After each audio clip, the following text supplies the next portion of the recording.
pinagtentiyastahan ako ng mga akbayan. Oy, mga akbayan, tumigil nga kayo dyan, ha.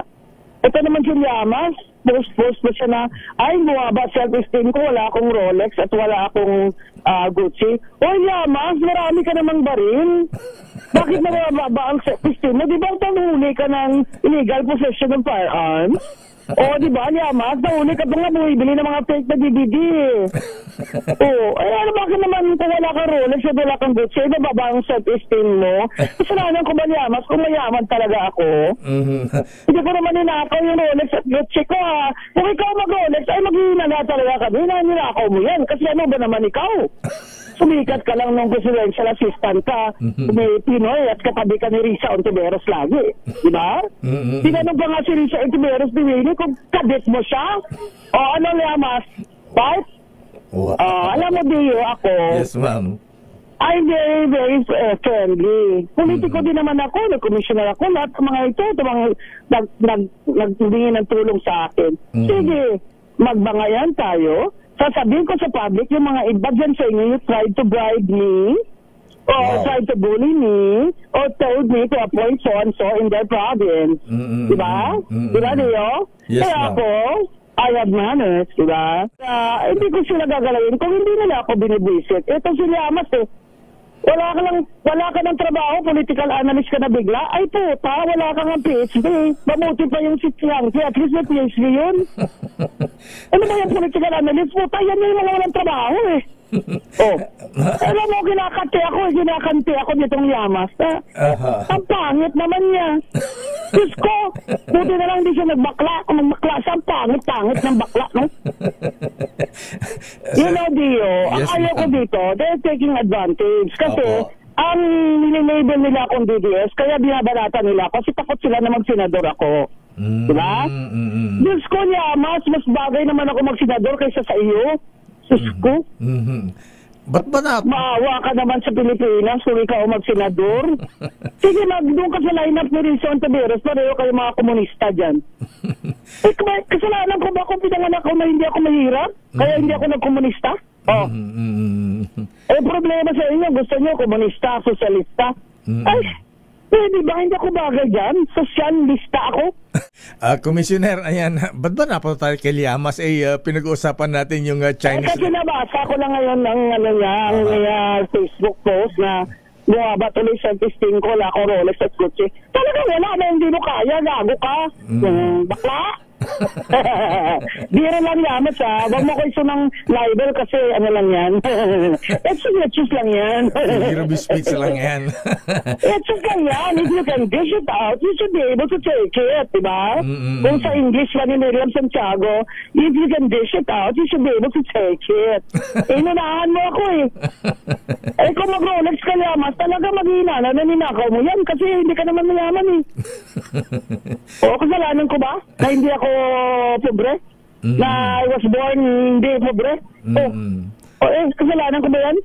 Hindi naman ako nagnakaw. Kayo lahat, magnanakaw mga magnanakaw dyan sa Congress sa milyon-milyon na mga watch nang dapat mahiya, Dio, di ba? May tayo dun sa mga corrupt na mga congressmen. Ayan, grabe mga kababayan, itong buwelta ni Atty. Rowena Guanzon dito po kay Ronald Llamas na nagpapakilalang isang political analyst daw mga kababayan at talagang nabuisit dito, no? Tinawag pang puta, no? Political analyst ang puta, sabi ni Atty. Guanzon dito kay Ronald Llamas na wala daw trabaho pero nagiging political analyst daw mga kababayan at talagang dito po nag-ugat itong panggalaiti ni Atty. Guanzon sa post ni Ronald Llamas na bumaba daw yung kanyang self-esteem dahil wala daw po siyang Rolex at Gucci, no?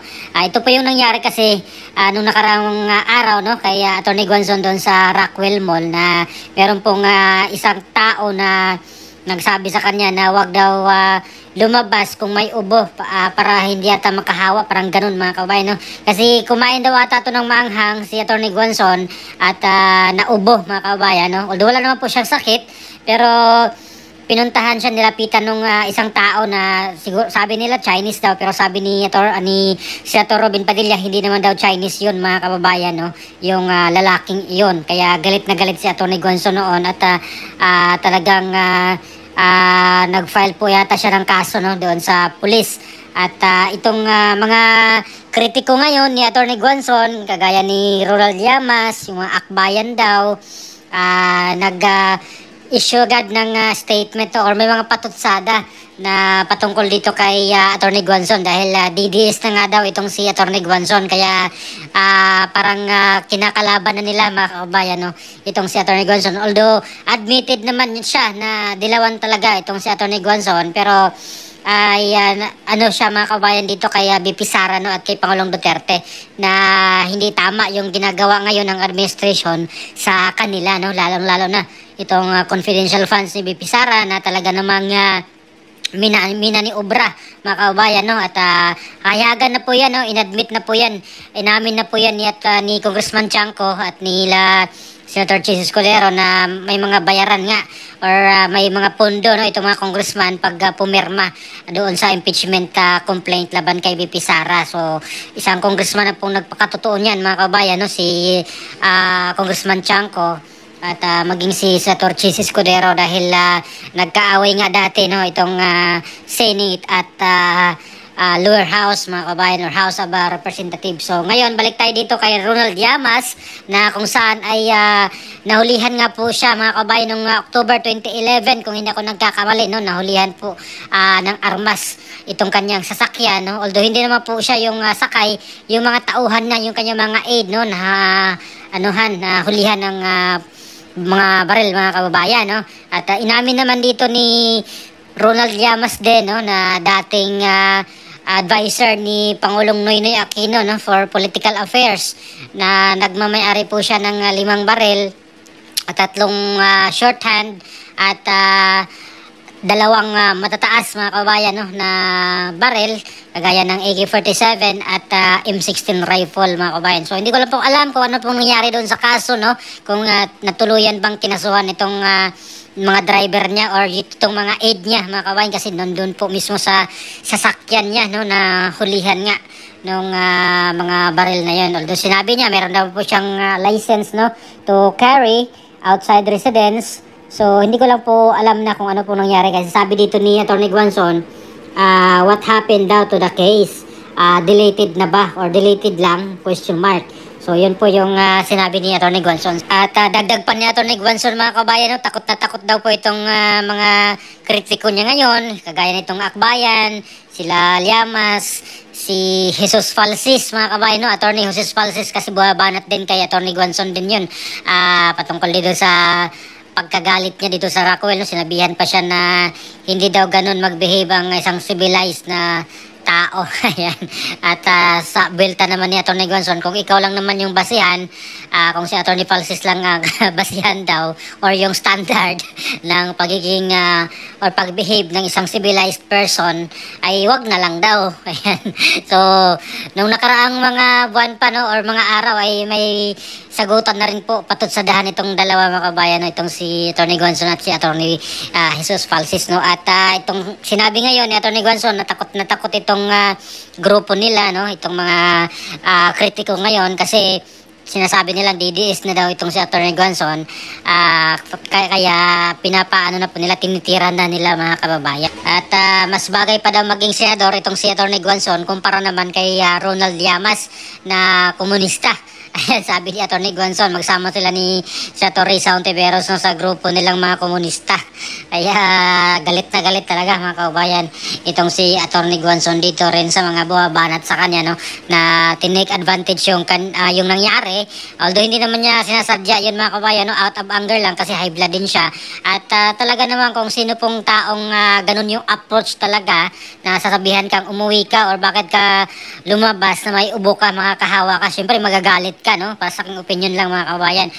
Iba yung approach ng tao, kaya talagang nagpanting yung tainga din, no, ni Atty. Gonzon. At alam naman natin itong si Atty. Gonzon ay palaban din, no. Yung bunga nga rin nito ay talagang hindi rin magpapatalo, no? Lalo na kung wala naman siyang ginawang masama, mga kababayan. At dito, no, sa aking palagay ay durog na durog dito si Ronald Llamas, mga kababayan. Pati na rin yung mga akbayad na sinasabi niya na mga grupo na kritiko nga niya, nagbabasa kanya, mga kababayan, dahil itong si Atty. Guanzon daw ay DDS na, mga kababayan. At sa aking opinion dito, mga kababayan, no, kung tatakbong senador itong si Atty. Guanzon at kung dito po siya sa line-up ni VP Sara Duterte sa 2028 ay malaki ang chance niyang manalo, mga kababayan, no, bilang senador. Alam naman natin yung suporta rin ng mga tao, no, lalo na sa Visayas at Mindanao. Dito kung kay VP Sara po siya maglinya ay talagang makakuha po talaga siya, mga kabayan, ng maraming boto, no? Lalo na po siya kasi galing po siya ng Negros Occidental, no? Itong si Atty. Guanzon at si VP Sara naman ay malakas sa Mindanao at sa Visayas, no, at sa Luzon. Hindi naman po siya masisiro po for sure, no, dito sa Luzon area. Kahit sabihin natin doon sa norte, no, mga kababayan, hindi po siya masisiro doon sa parting Ilocandia, no, sa pamamagitan pa lang ni Manong Chavit Singson. Malamang makakakuha na po siya dyan ng mga boto. Hindi siguro majority, pero at least hindi po siya masisiro talaga dyan, mga kababayan, no. At talagang magkakaalaman na itong mga politiko ngayon na kumakalaban kay VP Sara kung maglundagan ito, magtatalunan ito, mga kababayan, doon sa partido ni VP Sara, kung saan siya, kung anong partido yung kanyang bibitbitin sa 2028, mga kababayan, no? Kasi hanggang ngayon wala pa po siyang partido talaga na talagang sinasabi nating kanyang bibitbitin, no? Kung ang PDP laban, nandiyan naman ang PDP laban, no? Ready naman yan, partido ng kanyang father yan, mga kababayan, no? Anytime pwedeng kunin siyang standard bearer dyan, mga kababayan, or standard bearer ng PDP laban sa 2028 presidential election. At tsak, itong mga congressman ngayon na tumitira sa kanya ay magsilipatan yan, mga kababayan, kung manalo man si VP Sara sa 2028, no, kung malagpasan niya itong mga impeachment na ihahain laban sa kanya. Kasi meron na pong mga congressman na mag-file, mga kababayan, no, kagaya po ni Tinio, no. Alam naman natin itong ACT Teachers Party List, sila De Lima, yung mga anti-Duterte talaga, na takot po silang mabalik itong pamilya Duterte, or may isang Duterte na magbabalik sa Malacanang, mga kabayan. Takot na takot po sila. Kaya hanggang ngayon, no, hanggang maaga pa ay gumagawa po talaga sila ng paraan para sirain, no, or kasi hindi sila nagwakas, no, sa paninira nila kay VP Sara. Ngayon ay dito na po, impeachment na ang kanilang gagawin, mga kababayan, no. At alam naman natin na pati yung mga administration ngayon ay ayaw rin kay VP Sara na makaporma sa 2028, mga kababayan. Delikado po silang makulong, no, sa 2028 onwards kung si VP Sara ang maging Pangulo, dahil nga po sa kanilang ginawang pagnanakaw, mga kababayan, sa budget ng Pilipinas nung simula 2023, 2024, at ang pinaka-controversial, ang pinaka-corrupt na budget, itong budget ng 2025, mga kabayan, plus itong ginawa nila sa pagkidnap kay dating Pangulong Duterte papunta ng the Netherlands, mga kabayan. For sure, meron pong mananagot dyan, mga kabayan, no? At lahat itong mga magnanakaw, itong sangkot sa flood control corruptions, na hindi for sure hindi makukulong yung mga mastermind, no, ngayon habang itong si Pangulong Marcos ang presidente, mga kabayan. Talagang hindi po makukulong yung mga mastermind. Yung mga nakakulong lang or kinakasuhan, itong mga instrumento lang po nila, itong mga kontraktor, mga opisyalis ng DPWH. So far yun pa lang, mga kabayan, no, itong mga kinakasuhan, at naniwala po tayo na hindi po sila ang mga mastermind, mga kabayan. At itong si Saldico na pilit nilang sinasabi na mastermind, no? Hindi po ako naniwala na si Saldico ang mismong mastermind. Hindi po magagawa ni Saldico yan kung walang nag-utos sa kanyang mas makapangyarihan kaysa kanya, mga kababayan. So ano po masasabi nyo dito sa buwelta ni Atty. Rowena Guanzon kay Ronald Llamas at sa mga kritiko niya, mga kababayan, itong mga kasamahan niyang yellow at pink, mga kabayan, kasama na rin itong mga pro Makabayan Black, no? Mga kababayan, ito yung mga tumitira sa kanya.